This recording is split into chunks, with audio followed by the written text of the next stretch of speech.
하려네.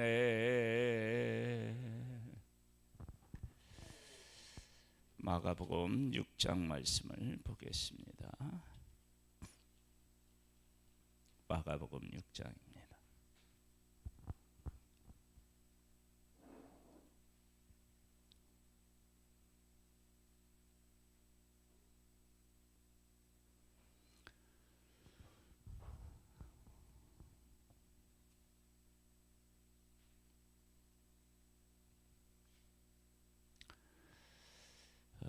삶에서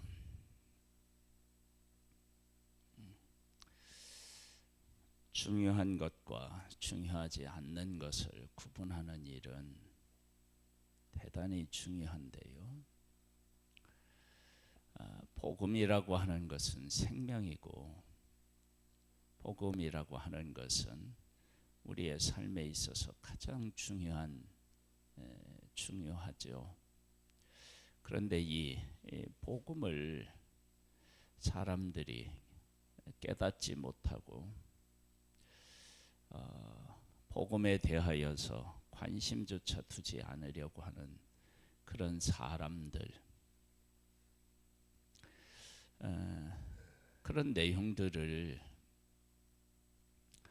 삶에 대한 것들을 이렇게 우리가 이제 보면서 그 문제를 우리가 어떻게 이제 생각하고 어떻게 행동해야 되는지, 이것을 두 단어, 먼지와 증거로 삼아라, 이제 예수님이 말씀하신 내용을 근거로 해서 오늘 본문의 말씀을 한번 들여다보겠습니다.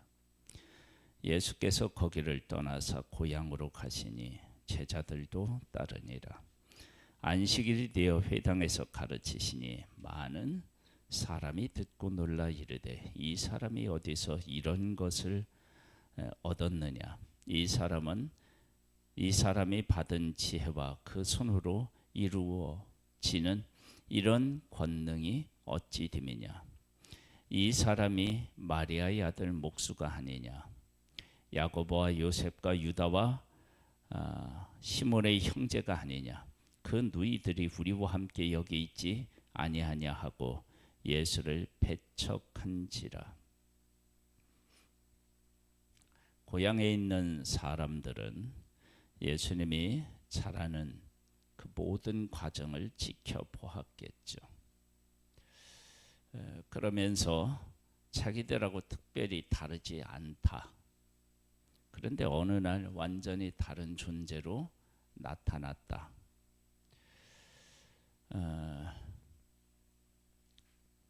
그런데 이 예수 그리스도에 대하여서 전혀 엉뚱한 이야기를 지금 하고 있는 것입니다. 배척했습니다.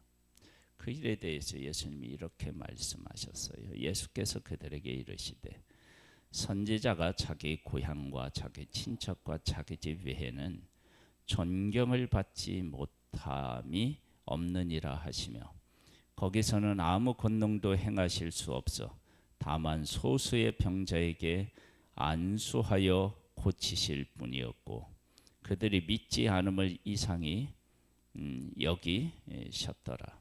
이상히 여기셨다는 거예요. 그리고 예수님께서 아무 권능도 행하지 않으시고 어떻게 하셨느냐? 몇 명의 소수의 병자만 고치셨다.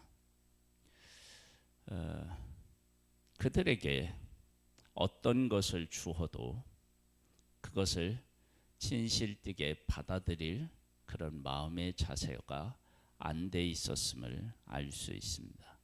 이러한 현상이 어디에서도 나타나느냐? 12제자를 보내셨을 때에도 그런 현상들이 나타나는 거예요. 이에 모든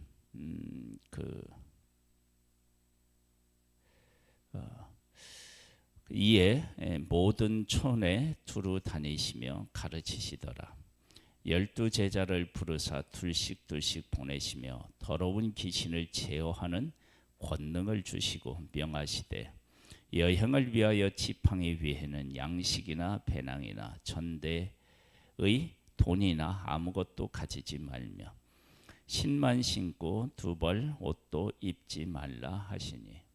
자, 예수님이 제자들이 전도할 때에 외형적으로 갖추어야 할 것들에 대해서 말씀을 하셨는데, 이 말씀을 예수님에게 적용한다면요, 예수님이 이 땅에 오셨을 때 뭘 가지고 오셨겠어요? 지금 전도자들을 보내는데 아무것도 가지지 말라는 거예요. 그러면 가지지 않으면 어떻게 되느냐? 외형적으로 보면 거지 같은 거예요. 아무것도 없고, 그리고 사람이 줘야만 되는 거예요. 그런 상태로 가는 거예요.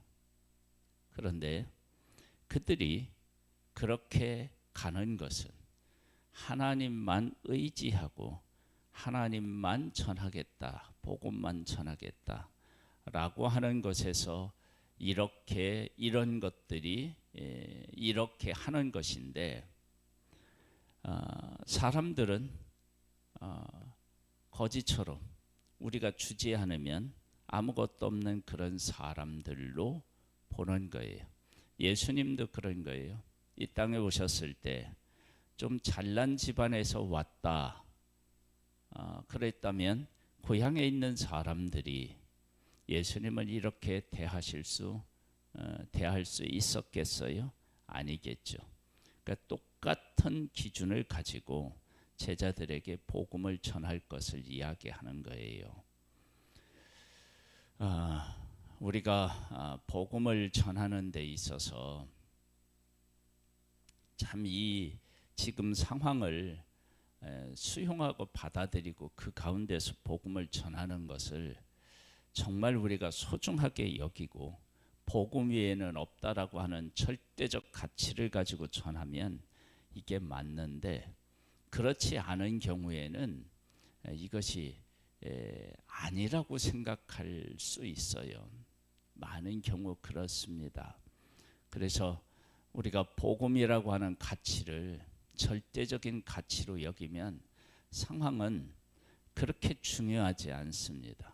그런데 절대적 가치인 복음을 절대적 가치로 우리가 받아들이지 못하면 어떤 일이 생기느냐? 외형적인 것들이 중요한 거예요. 그래서 고향에 있는 사람들이 예수님의 가정, 형편 이런 것들을 통해서 예수님을 보니까 예수님을 제대로 못 보는 거예요. 그 다음에 이제 제자들도 전도하러 가는데 우리들이 지금 얘기하듯이 막 나누어주고 막 퍼주고 이렇게 해서 복음을 전하면 이들이 얼마나 환영을 받겠어요. 그런데 아무것도 없는 거예요. 여기 보면 이 여행을 위하여 지팡이 외에는 양식이나 배낭이나 전대의 돈이나 아무것도 가지지 말며 신만 신고 두 벌 옷도 입지 말라. 신발 신고 한 벌 옷을 입고 가는 거예요. 그러면 다른 사람의 도움을 받지 않고는 먹을 것도 없어요. 잠잘 곳도 없어요. 입을 것도 없어요. 그럼 어떻게 되냐면 사람에 의해서 도움을 받아야 되는 전도자로서 나가는 거예요. 그래서 사람들로 환영을 받겠어요? 그 가치를 알아보지 못하는 사람들은 환영하지 않을 거예요. 그리고 이렇게 전도를 가면 또 어떤 일이 있느냐? 전도자가, 복음을 전하는 전도자가 진정한 복음의 가치를 알지 못하면 이런 삶을 또 살아갈 수도 없습니다. 그래서 전도자는 내가 지금 전하는 이 일을 바르게 수행하기 위해서 예수님이 말씀하신 대로 아무것도 가지지 않고 간다. 그러면 이들에게 무엇이 보석처럼 살아 있어야 되느냐, 숨 쉬어야 되느냐? 그러면 생명처럼 복음의 가치인 거예요. 복음의 가치를 가지고 가요. 그래서 또 이르시되 어디서든지 누구의 집에 들어가든 가거든 그곳을 떠나기까지 거기 유하라. 어느 곳에서든지 너희를 영접하지 아니하고 너희 말을 듣지도 아니하거든. 거기서 나갈 때에 발 아래에 먼지를 떨어버려 그들에게 증거를 삼으라 하시니, 복음을 가지고 가는데 이 복음은 우리 인생의 생명, 모든 사람의 생명이에요. 그게 얼마나 가치 있는지를 알 수 있잖아요. 그런데 그 가치를 모르는 사람이 몰라요. 그러면 구걸할 필요가 없다는 거예요. 복음이 얼마나 가치 있는 것이며 얼마나 절대적인 것인지를 너희들 마음에 품고 가라는 거야. 겉으로 보는 아무것도 없는데, 그러나 그 내용적인 부분, 내용적으로 보거나 속으로 보면 이들은 생명을 가지고 있고, 이들이 그들에게 전하지 않으면 그들은 망할 수밖에 없는 그런 귀한 존재인데, 그것을 알아보지 못하면 그 귀한 것을 가지고 있다라고 하는 것을 삶으로 표현하는데, 그걸 어떻게 표현하냐? 발에 먼지를 떨어버리라는 거예요. 그리고 그들에게 증거를 삼으라는 거예요. 당당하라는 거예요. 예수님이 이 땅에 오셨을 때 고향의 사람들이 예수님을 배척한 것은 가난했기 때문에 복음이 그에게 있었고, 여기 8절에 말씀하신 것처럼 아무것도 없었던 거예요. 그래서 어쩌면 예수님의 가정에 주변에 있는 사람들이 도움을 많이 줬을지도 모릅니다. 우리가 도움을 줬던 우리에게 도움을 청했던 그 가정이 뭐 그리 대단하다고 그러겠느냐, 이렇게 나올 수 있는 거예요. 근데 전도자가 꼭 그런 상황인 거예요. 그런데 그 안에 그들을 살리는 생명이 있는 거예요. 우리에게 이러한 분명한 그 신앙 고백이 우리에게 있다면, 그리고 우리에게 있어야 되고, 그렇게 우리가 복음 전도자로 또 살아가야 합니다. 제자들이 나가서 회개하라 전파하고 많은 귀신을 쫓아내며 많은 병자에게 기름을 발라 고치더라. 나가서 복음이 얼마나 생명력이 있는 것인지를 그들에게 보여준 것입니다. 이에 예수의 이름이 드러난지라 헤롯 왕이 듣고 이르되 이는 세례 요한이 죽은 자 가운데서 살아났도다. 그러므로 이런 능력이 그 속에 일어나느니라 하고, 어떤 이는 그가 엘리야라 하고, 또 어떤 이는 그가 선지자니 옛 선지자 중 하나와 같다 하되, 헤롯은 듣고 이르되 내가 목벤 요한 그가 살아났다 하더라. 전에 헤롯이 자기가 동생 빌립이 아내 헤로디아에게 장가든 고로 이 여자를 위하여 사람을 보내어 요한을 잡아오게 가두었으니, 이는 요한이 헤롯에게 말하되 동생의 아내를 취한 것이 옳지 않다 하였습니다.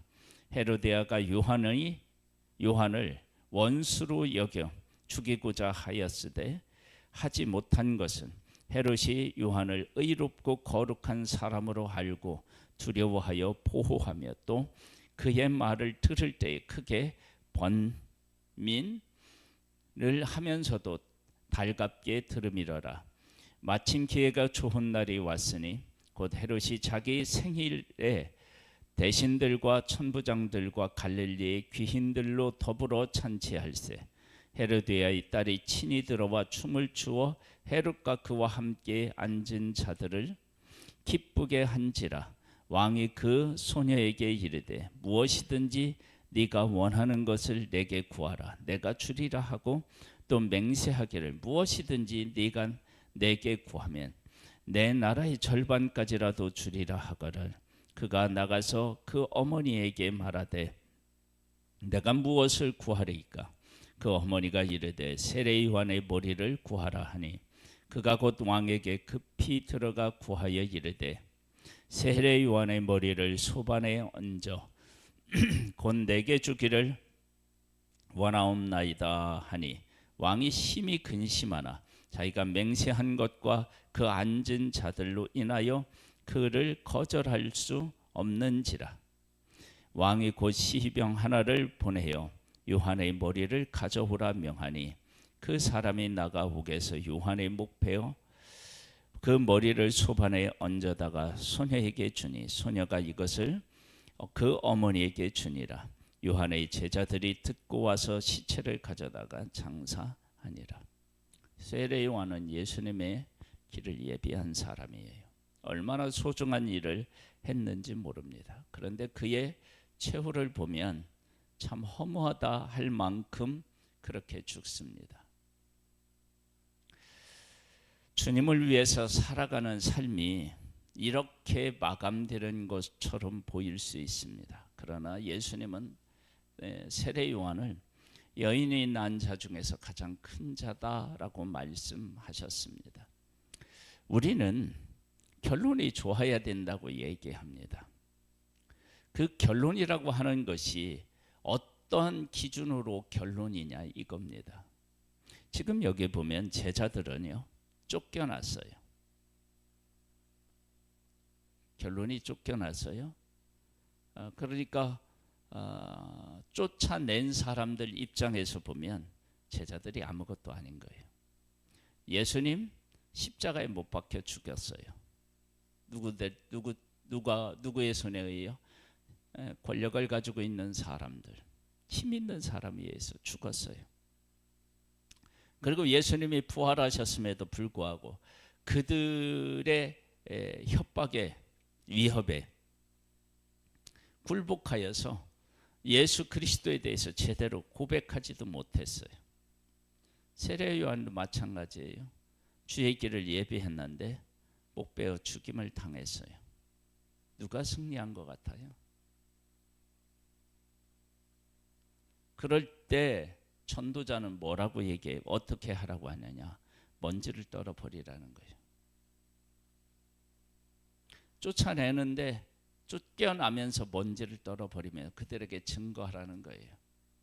우리는 쫓겨나는 존재가 아니라 하나님의 사랑의 복음을 가지고 생명의 복음을 가지고 너희들에게 왔는데 너희들이 거절했다.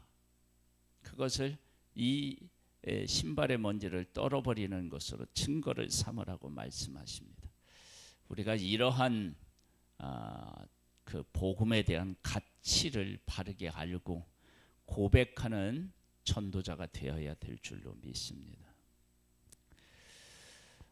사도들이 예수께 모여 자기들이 행한 것과 가르친 것을 낱낱이 고하니 이르되 너희는 따로 한적한 곳에 가서 잠깐 쉬어라 하시니 이는 오고 가는 사람이 많아 음식 먹을 겨를도 없음이라.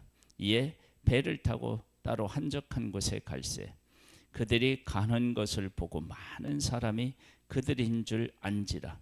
모든 고을로부터 도보로 그곳에 달려와 그들보다 먼저 갔더라. 예수께서 나오사 큰 무리를 보시고 그 목자 없는 양 같음을 인하여 불쌍히 여기사 이에 여러 가지로 가르치시더라. 이렇게 따라오는 사람도 있고 거절하는 사람도 있습니다.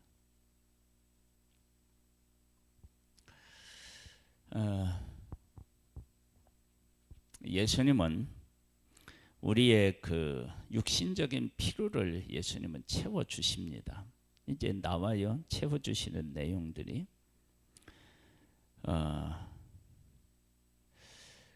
그 36절에 보면요. 내가 전무러 가매 제자들이 예수께 나와 여짜보되 이곳은 빈들이요 날도 저물어 가니 무리를 보내어 두루 촌과 마을로 가서 무엇을 사 먹게 하옵소서.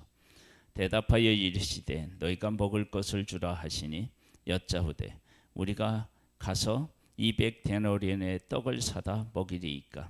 이르시되 너희에게 떡 몇 개나 있는지 가서 보라 하시니 알아보고 이르되 떡 5개와 물고기 2마리가 있더이다 하거늘 제자들에게 명하사 그 모든 사람으로 때를 지어 푸른 잔대 위에 앉게 하시니 때로 100명씩 또는 50명씩 앉은지라.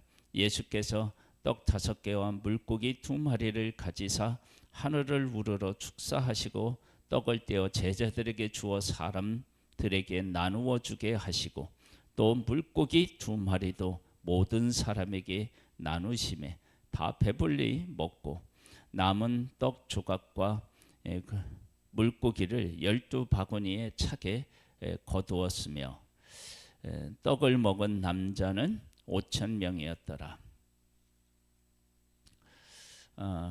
제자들을 쫓아내고요. 그러는데 예수님에게 나온 사람들에게 그들을 불쌍히 여기서 가르치셨고요. 영적으로 채워주신 거예요. 육적으로 배불리셨어요. 그런데 이렇게 온 사람들이 남자만 5,000명이었으니까 예수님이 얼마나 부유한 분이시며 겉으로 보기에는 아무것도 없는데 얼마나 큰 능력을 가지고 계신 분이신지를 보여주셨어요. 우리가 가르치시고 배불리셨어요. 예수님에게 온 사람들을 우리가 예수 그리스도가 이런 분이시다라고 하는 사실을 가지고 나아가는 거예요. 예수님을 인정하지 않는 사람들은 배척했어요. 그리고 제자들을 쫓아냈어요. 신발에 먼지를 떨어버려서 증거를 삼으라고 하셨어요. 그러면 복음을 전하는 사람은 어떻게 되느냐? 요한처럼 그렇게 일생을 마칠 수 있어요. 그러나 우리가 가지고 있는 복음의 주인공이신 예수님이 어떤 분이시냐? 가르치시고 배불리시는 사람이 그런 분이시다. 근데 그분이 없는데 그렇게 풍성하게 사람들에게 주실 수 있는 분이시다. 그분이 바로 예수님이시고 그분을 우리는 증언하는 자이다. 그래서 우리가 아무것도 가지지 않으면서 모든 것을 가진 사람으로 우리가 분명히 우리의 존재를 인식하고 복음을 전하기 위해서 나아가야 됨을 분명히 말씀하십니다. 우리는 없습니다. 복음을 전할 때 그런 것이 필요치 않습니다. 그러나 우리는 어떠냐?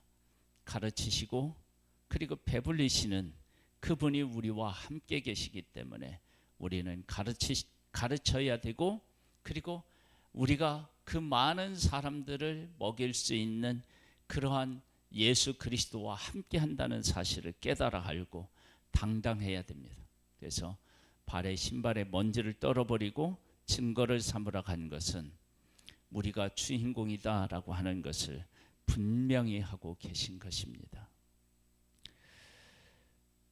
예수께서 즉시 제자들을 재촉하사 자기가 무리를 보내어 동네에 배 타고 앞서 건너편 벳세다로 가게 하시고 무리를 작별하신 후에 기도하러 산으로 가시니라. 저물매 배는 바닷 가운데 있고 예수께서는 홀로 물에 계시다가 바람이 거스림으로 제자들이 힘겹게 놓쳤는 것을 보시고 밤 사경쯤에 바다 위로 걸어서 그들에게 오사 지나가려고 하심에 제자들이 그가 바다 위로 걸어오심을 보고 유령인가 하여 소리 지르니 그들이 다 예수를 부르고 놀람이라.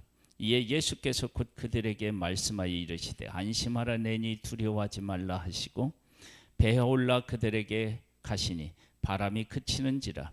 제자들이 마음에 심히 놀라니 이는 그들이 그 떡 떼시는 일을 깨닫지 못하고 도리어 그 마음이 둔하여 졌음이라라.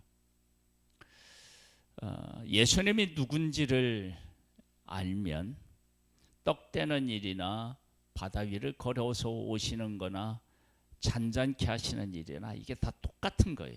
다르지 않아요. 그런데 제자들은 예수님이 누구신지 아직 몰랐어요. 여러분, 우리들에게 있어서 가장 중요한 건 뭐냐? 예수님이 누구신지를 아는 것입니다. 그게 제자로서의 가장 중요한 것입니다. 그것을 알면 우리는 모든 것들을 가진 사람입니다. 건너가 게네사렛 땅에 이르러 대고 배에서 내리니 사람들이 곧 예수신 줄을 알고 그 온 지방으로 달려 돌아다니며 예수께서 어디 계신다는 말을 듣는 대로 병든 자를 침상째에 메어 나와 보니 아무데나 예수께서 들어가시는 지방이나 도시나 마을에서 병자를 시장에 두고 예수께 그 옷가에라도 손을 대게 하시기를 간구하니 손을 대는 자는 다 성함을 얻으니라. 예수님이 어떤 분이신지가 잘 드러나요. 그런 능력이 있는 분이셔요. 그런데 고향 사람들은 예수님을 배척했어요. 왜요? 예전에 자기들이 도와줬대요. 도움을 청했대요. 우리는 복음을 전할 때 복음을 가지고 있어야 됩니다. 그러니까 다른 것이 복음에 섞이지 아니하도록 우리가 애를 써야 됩니다. 그렇게 섞이지 않으려고 애를 쓰려면 어떻게 해야 되느냐? 우리가 의지할 수 있는 것들을 다 버려야 됩니다. 그래서 전도자는 아무것도 없습니다. 지팡이에 왜 없어요? 다 어떻게 해야 되느냐? 누군가로부터 공급받아야 되는 그런 상황입니다. 그런데 공급받을 때 거지이기 때문에 공급받는 게 아닙니다. 왜? 복음이라고 하는 가치를 복음으로서 바르게 전하기 위해서 복음만 가지고 간 겁니다. 이 복음 안에는 5,000명을 먹일 수도 있고요. 모든 사람들이 와서 손대기를 갈망하는 그러한 능력을 가지고 계신 분, 그분이 이 복음 안에 계시고 이 복음 안에서 살아 역사하시는 분이십니다. 우리가 그분을 믿고 그분만을 전하는 증언자로서 복되게 살 수 있게 되기를 주님의 이름으로 축복합니다. 하나님 아버지, 복음을 바르게 깨달아 알고 복음과 함께하고 복음으로 승리하는 복된 우리들 되기를 소망합니다. 성령으로 역사하옵소서. 예수님의 이름으로 기도드립니다. 아멘. 하늘에 계신 우리 아버지여, 이름이 거룩히 여김을 받으시오며 나라에 임하옵시며 뜻이 하늘에서 이룬 것 같이 땅에서도 이루어지리이다. 오늘날 우리에게 일할 양식을 주옵시고 우리가 우리에게 죄 지은 자를 사하여 준 것 같이 우리 죄를 사하여 주옵시고 우리를 시험에 들게 하지 마옵시고 다만 악에서 구하옵소서. 대개 나라와 권세와 영광이 아버지께 영원히 있사옵나이다. 아멘.